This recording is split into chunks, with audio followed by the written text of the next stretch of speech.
Let's talk quarterbacks, Connor, because again, like you said, that's where it really all starts. You can have the line and the running backs, but if you don't have the guy under center in the SEC, like you said, you simply just don't have a chance. And I think you and I actually agree. I get a lot of questions, of course, right now. Everybody wants to know who's the starting quarterback going to be? Who's the starting quarterback going to be? And it's funny, there's been this narrative, I feel like, since the last 3 games of last season. Oh, people are questioning Luke Doty's throwing ability, and that got squashed really quickly when Marcus Satterfield said just a couple of days ago that he's a natural passer. I'm like, there you go. Take it for what it's worth. But anyways, I think you and I agree on it because, again, you've got Luke Doty, the freshman Colton Gauthier. You've got the grad transfer in Jason Brown, who's everybody's excited about. Of course, he's got the measurables. I think he stands like 6'4", 235. And then big big guy. And then you got Connor Jordan.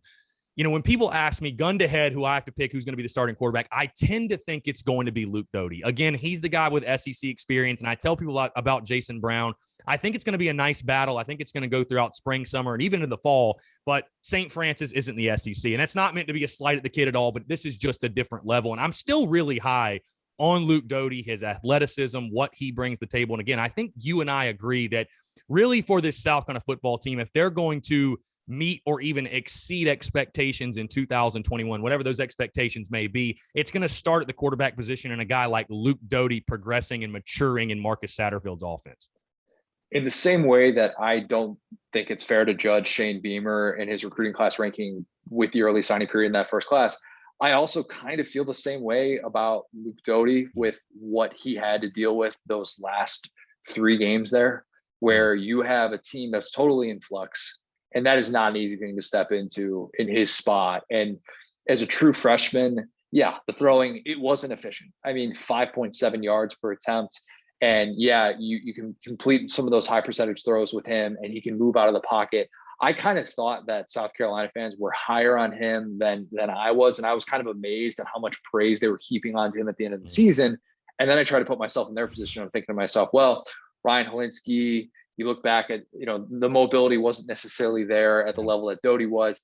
Obviously, Colin Hill was not that guy, and Jake Bentley wasn't that guy from a mobility standpoint as well. So it was almost like, hey, you're seeing something new at the quarterback position. It's kind of exciting that it's the blue chip recruit, the true freshman.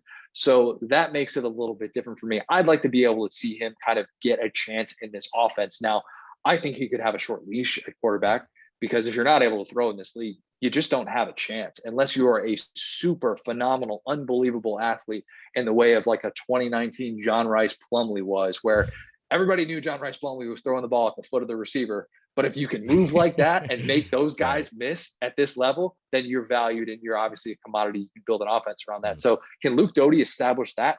I don't know. I want to see what his development truly looks like with a normal offseason. Remember, he didn't get that last year. Obviously, that's so important at the quarterback position. But that's where I think it'll probably end up going. And Shane Beamer has kind of hinted at that if you look at some of the comments that we've seen from spring practice. But I think it deserves to be a true battle. And I don't necessarily think that he should be guaranteed the job all the way through. If he struggles, you got to make that change.